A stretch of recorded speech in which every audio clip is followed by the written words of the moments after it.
అందరికీ నమస్కారం అండి. ఈరోజు మంచి మాట కార్యక్రమానికి స్వాగతం, సుస్వాగతం. ఈరోజు మనం చెప్పుకునేటటువంటి మంచి మాట ఏంటంటే, మనకి పుస్తక పఠనం వల్ల కలిగేటటువంటి లాభాలేంటి. పుస్తక పఠనం అనేటటువంటిది ఒక చక్కటి అలవాటండి. చిన్నతనం నుంచి గనక మనం పిల్లలకి పుస్తక పఠనం అనేది అలవాటు చేస్తే వాళ్ళలో క్రమశిక్షణ పెరుగుతుంది. తర్వాత సెల్ ఫోన్ చూసేటటువంటి అలవాటు వాళ్ళలో తగ్గుతుందండి. ఎందుకనంటే పుస్తకాన్ని గనక ఒకసారి రుచి మరిగారు అంటే, పుస్తక పఠనం చేశారు అంటే పిల్లలు కంటిన్యూగా దానికి అలవాటు పడతారండి. ఎంతో కొంత నేర్చుకుంటారు. వాళ్ళలో వివేచన అనేటటువంటిది పెరుగుతుంది తప్పనిసరిగా.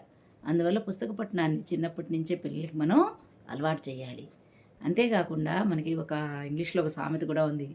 Reading makes a ready man, conference makes a cultured man అనేటటువంటిది. అంటే ఇక్కడ ఏంటంటే మనిషి కనుక పుస్తకాలు ఎప్పుడూ చదువుతూ ఉంటే అతనిలో జ్ఞానం అభివృద్ధి చెందుతుంది. కాబట్టి అతను ఎప్పుడూ కూడా ఏ పరిస్థితినైనా సరే ఎదుర్కోవడానికి సిద్ధంగా ఉంటాడు.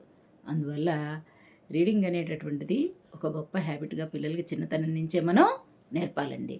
ఈ పుస్తక పఠనాన్ని మనం అలవాటు చేసి అలాగే గ్రంథాలయాలకు తీసుకెళ్ళటం, అలాగే ఇంట్లోనే వీలైతే కనుక వాళ్ళకి చిన్నతనం నుంచే మంచి మంచి బుక్స్ కొనిపెట్టడం.